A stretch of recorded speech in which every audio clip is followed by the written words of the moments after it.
Welcome to Still Surviving and Walking in Your Purpose. Today's guest has a real story of what it means to stand in your truth.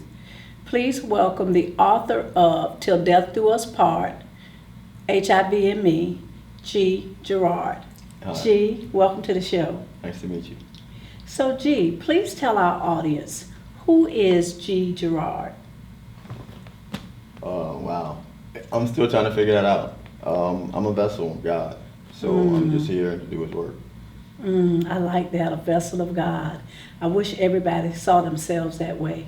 We are, because this life is really not your own, it's God's. It's His. So you're here to do whatever He wants you to do. Yes, yes.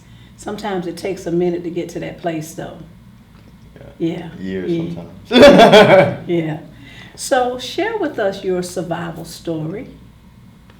Okay, well, I was actually diagnosed with HIV in 2003.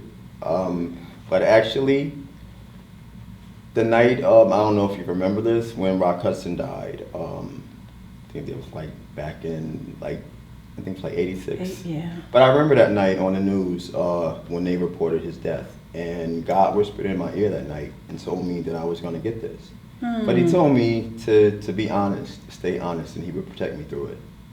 So at the time, I'm like 11. So I didn't know anybody that was positive. I had never had that experience before. When I turned 16, I met a girl from high school, and her uncle had it. And I watched him die from it, and it was horrible. And it scared the bejesus out of me. And I got raped when I was 16, and that's how I became infected. But I didn't find out till like 10 years later. You said you were 11 when you heard that. Yes. And hearing that at 11, what would make you think or that would be something that would be a part of your life? Well, because I always knew God, I knew His voice, so I knew where it was coming from. I knew it was inevitable, even though for years I was careful. I tried not to get it, but I knew it was my destiny. So once I got it, I went back to God and I said, I've been through so many things that should have killed me.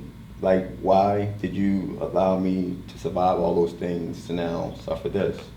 So He said, I gave you an amazing writing ability and a story to tell. Tell your story. So a few months after that, I was in New York. I came down to Florida. I stayed with one of my friends here. And I sat in a room for 4 months. Every day I would sit there, I would meditate first. And I would say to God, what do you want me to tell them today? And He would put me back in that memory. And then He would take me out of my body. And I would actually hover this room and watch God in me write this book. Write the book. So to be elevated, be out of your body, and like to watch God cry as He's typing your life, it was amazing. You know, I firmly believe that writing is cathartic, writing is healing, and I believe that as you get those words, as those words come out of you, that there is a cleansing that takes place. Having read your story, I can understand some of what you say about having God cry at your story, because it's a very, very powerful story. And it takes a great deal of courage to tell your story. It takes a great deal of courage. So what was the catalyst that really, you said that God intended for you to put these words down? Was there some other catalyst or person or thing that made you really want to share your story? No, this is all Him. And we fought a lot. Yeah. We fought That's a lot not an because easy thing. I would go and I would sit and I would meditate, and He would put me back in that memory. And some things, you read the book, are very personal. That I'm like, no, it's going to my grave. Yeah. I'm not exposing this, it's too personal. And He Yeah. would say, no, it's needed, trust me. And I would say no. And I would get up and I would walk away. And like some things were so intense, like I would walk away for weeks. Like in defiance, like, no, I'm not going to tell anybody that. And then I would come back and I would sit there and I'd go through the whole meditation process again, and He would put me right back in that situation, and we would argue, and I would finally give in. You know, we've talked about on the show how in telling your story, you not only tell your story, but you tell other people's story as well. Has there been any repercussion from telling your story? It's been positive mostly, because a lot of people that come back to me, like, you wrote my story. Like, I'm reading this and I feel like I'm reading my own story. And I'm like, yes. Because when I was going through all of this, I saw other people, and I would talk to people and they were going through the same things. So I'm like, this is a conversation that needs to be started. Yes. Like, it's the pink elephant in the room all the time, and it shouldn't be. And that's why people are still getting infected, because nobody wants to have the conversation. Nobody wants to talk about it. Right. Nobody's willing to share their and I story. have people tell me every other thing about their life, but for some reason this thing. That. Yeah. And it's probably because of the stigmatism that's around it. And it seems to not be going away. Yeah. And it's sad that it's not going away. It definitely needs to go away. The stigmatism needs to go away. It needs to go away. In sharing your story, it is helpful because, like you said, there are other people that are reading your story and saying, this is my story as well.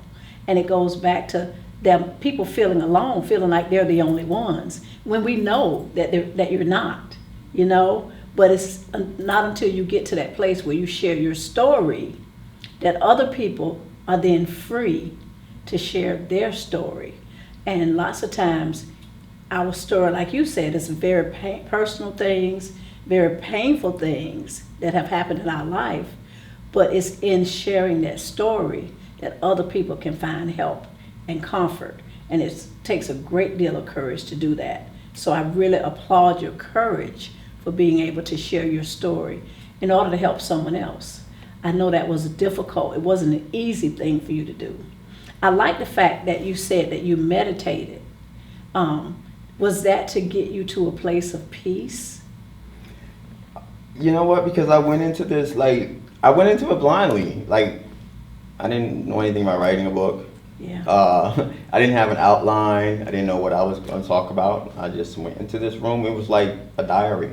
So it's like I'm just recording my personal thoughts. Mm-hmm. Mm-hmm. And, it was a lot that went into that. It was a burden. It still is. Because, once I tell people, they treat you differently. Yeah. And it's hard, when you can see the fear in someone else's eyes. Yeah.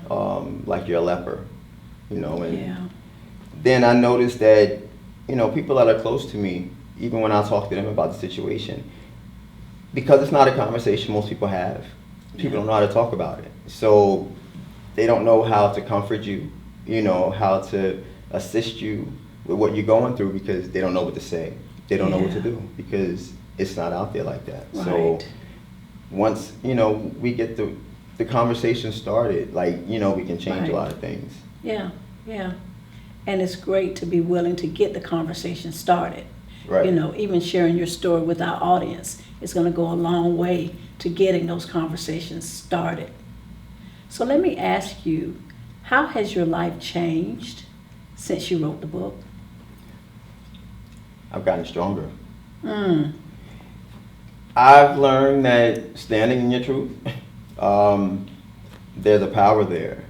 When you own everything about yourself and who you are, nobody can touch that. You're 10 feet tall at that point. Standing in your truth. No one can own you. That's Right. a powerful statement. G, thank you so much for sharing your story with our audience. What would you say to someone that might be dealing with the same or similar circumstances as you shared in your book, things that you've gone through? What would you say to someone that might be dealing with the same? You know what? I would have to say that it's okay. You're not alone. Many before you, there will be many after you. I think the most important thing is to find a base of people, a support system, because you need that. And I would say you have to be strong in who you are before you let this out, because people are going to judge you. Yeah. It's not like cancer. Like if you tell some, you have cancer, you tell somebody, you're going through chemo and stuff like that. Everybody's pumping their fists and, they're rallying for you. Rallying around you. Right. But when you tell somebody that you're positive, then it gets flipped and it's like, okay, what perverse things was he doing to get this? This punishment from God, for your lifestyle or whatever it is. So until we can separate the disease from the thoughts behind it, then this is going to be the way it is. It's going to be the way it is. It's interesting that you said that. My mother had lung cancer, and because she smoked cigarettes, she didn't want to tell anybody that she had lung cancer because she felt like everybody was going to say, you bought this on yourself. Based on your own actions, you bought this on yourself. But reality is, people are going to have their opinions. They're going to judge one way or another. But I love what you said about being strong in who you are and knowing who you are and standing in your own truth. I think once you get to a place where you can do that, it makes life a whole lot easier for you. Right. Because at that point, it doesn't matter what anybody else says. It doesn't matter what anybody else thinks. You have shared with us a powerful story. We're going to come back in just a few minutes, and you will get an opportunity to tell us what's next with Girard, and also how we can get your book. We'll be back in just a moment. Welcome back to our show. G, you said earlier that there were people even people that were close to you, that really didn't know how to respond, even just in having conversation, because they knew your status, that they were uncomfortable and they didn't know how they should respond or how they should react. What would you share with people that really just don't know? I mean, they have a lack of knowledge. What would you say to those people to help them feel more comfortable and to help them have a better understanding of where you are and what your situation is? See, when I started, I used to do it with jokes. Like, I go to my family's house and like they're eating dinner, I pull out my own fork. Yeah. Because I'm like, I don't want you to have to throw yours away when I leave. Right. And it was uncomfortable at first for them, but it kind of like eased the tension and it opened up, the conversation for because people don't know what to say or how to say it. It's just funny that it's 2017 and people are still not educated. Yeah. And it's like you may not be affected, but somebody is. Somebody and they just might not be telling you, but it's in your life. It's in your life. So like everybody should be educated on it. I specifically try to talk to younger people because that's the demographic now that's getting it, especially young girls. Yeah. Because there's a lot of brothers out here on the DL, and they don't. Meaning that they're on the down low about their status. Yeah, they're not exposing their sexual history. Okay. Their sexual preference. Okay. So these brothers are out here and they're messing around with guys on the side, and then they're coming home, they got wives, girlfriends, and because they can't be their authentic self, right. Then they're portraying this role, and that's why so many girls out here are becoming infected, because there were people that can't be truthful with themselves or with their partners. So it's having conversations. Yeah, it really is, as uncomfortable as they are. Mm-hmm. And it's funny, like I have t-shirts promoting my book. So I'm like in a grocery store or something, and I notice people look, but then when I look at them, they'll turn away. Yeah. And then I'll always have to say, like, you can ask me about it's it. Okay. We can talk, Yeah. Like, oh, well, I didn't know if you were comfortable. Well, I'm wearing a shirt with it. So, I am, but it's amazing that, there's people out here that don't know, what's going on. Like, I'll hand the cashier my money, and then she'll see the shirt, like, and she don't want to touch me now. So now she'll lay my change on the counter. So it's like little things like that. And I don't know, we just got to do better with it. It's not something that you can contract, it's not airborne. It's not like the common cold. You have to really put in some work to get this. Yeah. You have a great sense of self, and it comes across very, very clearly. What is that? What do you draw on? What gives you that? Oh, because I know this is all God. Yeah. You know, and I know that he wouldn't take me to it if he's not going to take me through it. I've learned that everybody has their little secret lives and, you know, things that's going on in their personal, you know, space that they don't share. Yeah. And because I do, like, you know, I get people coming to me, you know, all the time, like, you gave me the courage to come out to my family. Yes. You know, or to make me go get tested, or to do this or do that, you know, so those things are great for me. You know, it's like you're opening up people's minds and... Yeah. G, thank you so much for sharing your story with our audience. We know that in sharing your story, it's going to help someone. The purpose of still surviving and walking in your purpose is to create empathy. And in sharing our stories, it helps others to understand. And it helps open the door for those conversations and those dialogues. So please tell our audience where they can find your book and what's next for G. Girard. Well, Till Death Do Us Part, HIV and Me. I'm on Amazon and bookstores, Barnes and Nobles. Yeah. Okay, awesome. Thank you so much. We appreciate you sharing your story with our audience. Thank you for having me. God bless you. You too. Next, we're going to hear from Certified Life Coach LaRonda Howard. Welcome to our show, Certified Life Coach LaRonda Howard. LaRonda, welcome. Thank you. LaRonda, after listening to G's story, how did you get a sense for the state of peace that he had? I can tell that, you know, through the journey of his story and, of course, the book that he's written, that he's definitely have a sense of peace, and he has settled into who he is, and he's not afraid or timid by other people's thoughts. And I love that he's helping others see the need to know the facts and dispel the myths about HIV and AIDS. So I love this testimony. Yeah, a part of his story was just that. Yes. How other people, how he had to deal with other people and what they thought and what they felt, and his willingness to share his story. Yes. Hopefully will bring attention and awareness. Definitely. And will put people at ease with just having the conversations, and that the topic in 2017 would not still be a taboo subject that people are afraid to talk about. Exactly. That people are afraid to talk about. I definitely agree. We need more people like him. Someone with a public health background is someone that have educated others on sexual health. We need people like him to really help dispel the myths and help our state. Unfortunately, Florida has one of the highest HIV/AIDS rates.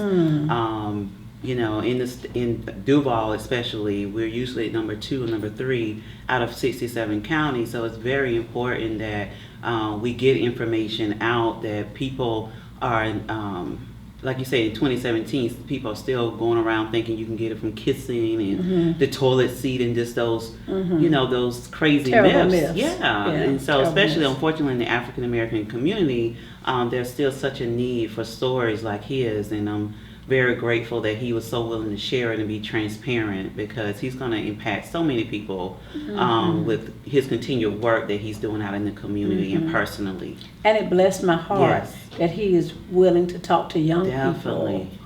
Young people, because they desperately need the information, and they need to hear it from someone that they can relate to, that looks someone that looks like them, that is willing to have a conversation, and also that's young enough that they can relate to. Lots of times they feel like, oh, well, you're old and you don't know anything, and you don't know what it's like out here, and so maybe he will be able to reach some of those young people Definitely. that really need to get the information. I was sitting here thinking about different places that I would love for him to go. Uh-huh. The Florida Department of Health, Duval County, the River Region, different places that I know would love the opportunity, if he's not already working with them, to be able to provide that educational piece that's so needed. And like you said, having a real face that people can relate to, someone that looks like them, that's close in age or in that age range that they can in that understand. generation. Yeah, in that generation Yeah. that they can understand and know that this unfortunately is still an issue that we're dealing with. And a part of it is because of the lack of education, and awareness. Well, we know that knowledge is power, Yes, and he very has much gone a great deal to share that knowledge and that information. So we are very grateful to have him come and share his story on our show. And thank you for joining us as well. Thank you for having me. We'll be back in just a few moments with final thoughts.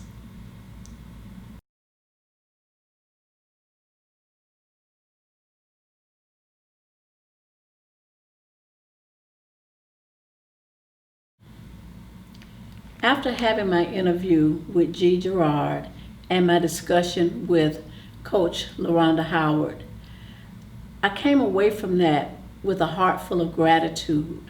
Gratitude that there are still people out there that are willing to share their stories in order to help someone else. We know that HIV is a disease that has affected so many millions of people and families all around the world. In sharing his story, G created an environment and an atmosphere of empathy. He helped us to have a better understanding of what it means to have HIV, but more importantly, what it means to continue to live and to continue on the journey and have a good life, a successful life, in spite of. Still Surviving and Walking in Your Purpose is a show that is designed to create empathy, and listening to him and having him share his story has created for me a whole different attitude. It has made me want to really learn more and understand more, and I hope that it has done the same for those of you that have watched our show. Thank you for watching.